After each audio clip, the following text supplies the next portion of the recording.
Smart 24 hertz news channel હવે જોઈએ અગત્યના સમાચાર।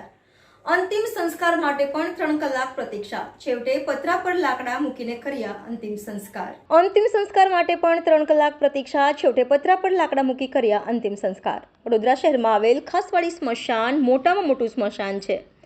હાલમાં સ્મશાનમાં નવીનીકરણનું કામ ચાલી રહ્યું છે, ત્યારે વડોદરા મહાનગરપાલિકા દ્વારા 4 ચિતાઓ મૂકવામાં આવી છે, જ્યારે 2 ચિતાઓ સંસ્થાઓ દ્વારા લગાવવામાં આવી છે।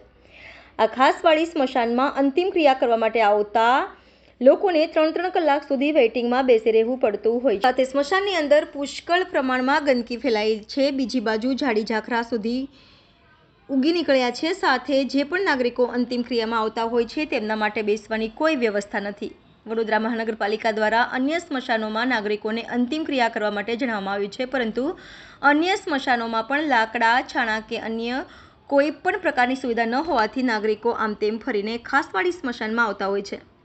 હાલ વડોદરા શહેરના ખાસવાડી સ્મશાનમાં એક કરુણ દ્રશ્ય જોવા મળ્યું, જેમાં અંતિમ ક્રિયા જમીન પર પતરા ગોઠવીને તેના પર લાકડા ગોઠવીને અંતિમ ક્રિયા કરવામાં આવી હતી, જ્યાં સ્માર્ટ સિટીના સ્માર્ટ સત્તાધીશો અને અધિકારીઓના પાપે ખૂબ જ વિચારવા જેવી બાબત થઈ ગઈ છે।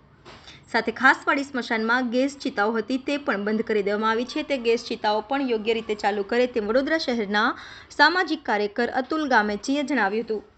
સામાજિક કાર્યકર અતુલ ગામેચીએ જણાવ્યું હતું કે સ્માર્ટ સિટીના સ્માર્ટ સત્તાધીશો અને સ્માર્ટ અધિકારીઓ સ્મશાનમાં ચાલતી અંતિમ ક્રિયા માટે રાજકારણ રમી રહ્યા હોય તો તે બંધ કરી દેવું જોઈએ, અને ખાસવાડી સ્મશાનના કેટલીક જગ્યાઓ ખુલ્લી છે તો તે જગ્યાઓમાં પણ બીજી ચિતાઓ લગાવવામાં આવે અને નાગરિકો માટે બેસવાની વ્યવસ્થા સાથે તમામ પ્રકારની ગંદકી દૂર કરવામાં આવે તેવી માંગ કરી હતી। વડોદરા શહેરનું આ ખાસવાડી સ્મશાન છે। આ ખાસવાડી સ્મશાનના રિનોવેશન થવાના કારણે વડોદરા મહાનગરપાલિકા દ્વારા ફક્ત 4 ચિતાઓ મૂકવામાં આવી છે, 2 ચિતાઓ સંસ્થા દ્વારા મૂકવામાં આવી છે, જેના કારણે જે મૃતદેહો આવે છે વેઇટિંગમાં 3 કલાક વેઇટિંગ રાખવું પડતું હોય છે।